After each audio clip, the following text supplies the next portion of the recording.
Good afternoon. So I'm going to read some stuff to you. I'm going to read some quotes. And let's see how many of them I have to read before you figure out who said these things. Set fire to the synagogues or schools. Jewish houses should be razed and destroyed. Jewish prayer books and Talmudic writings in which such idolatry, lies, cursing, and blasphemy are taught should be taken from them. These rabbis should be forbidden to teach on pain of loss or limb to themselves. Safe conduct on the highways be abolished completely for the Jews.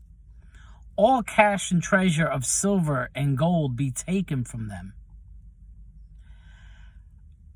What Jews could do was to have a flail, an axe, a hoe, or a spade, and into their hands so young, strong Jews and Jewesses could earn their bread in the sweat of their brows. In other words, the Jews should be just working the land. We should take everything away from them and just have them work the land. Well, who said this? Well, this was none other than the great Reformist, Martin Luther. Today is Protestant Reformation. I saw some videos on YouTube, probably about 4 or 5 different ones. And they were saying Happy Reformation Day, celebrating Reformation Day. And many of them mentioned Martin Luther. And I said, I quoted on one of them, I put some of these quotes on one of them, I commented. And I said, we as Christians, before we lift anybody up, before we praise anybody, before we quote anybody, or before we speak about anybody, we should really know what they stood for or stand for.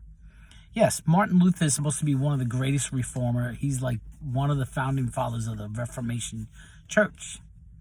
But to me, as a Christian, as a Bible-believing Christian, as somebody who has devoted his life to Jesus Christ, somebody who believes in Jesus Christ, and if I believe in Jesus Christ, I believe in who the Jews are to God and who they are with me. Okay, because I had been grafted to Israel. Go read Romans, and you read it in Romans chapter 9, 10, 11, in particular chapter 11. And then also in Jesus, in John chapter 14, 15, and 16, he speaks about those of us in chapter 17 too, because he mentions it in the prayer to the Father, where he's speaking about those who will listen to his disciples. Okay, that being us. And also the Jews. They're not, God is not finished with them. And a lot of these reformers believe that God was done with the Jews, with Israel. So anyway, so I caution you, before you go on to talk about somebody or praise somebody, do your research and find out what that person really stood for. I'm not knocking Luther because, he did what he did, and I really should dive into more studying of who he was and what he stood for and what he did. But I don't care how much good he did.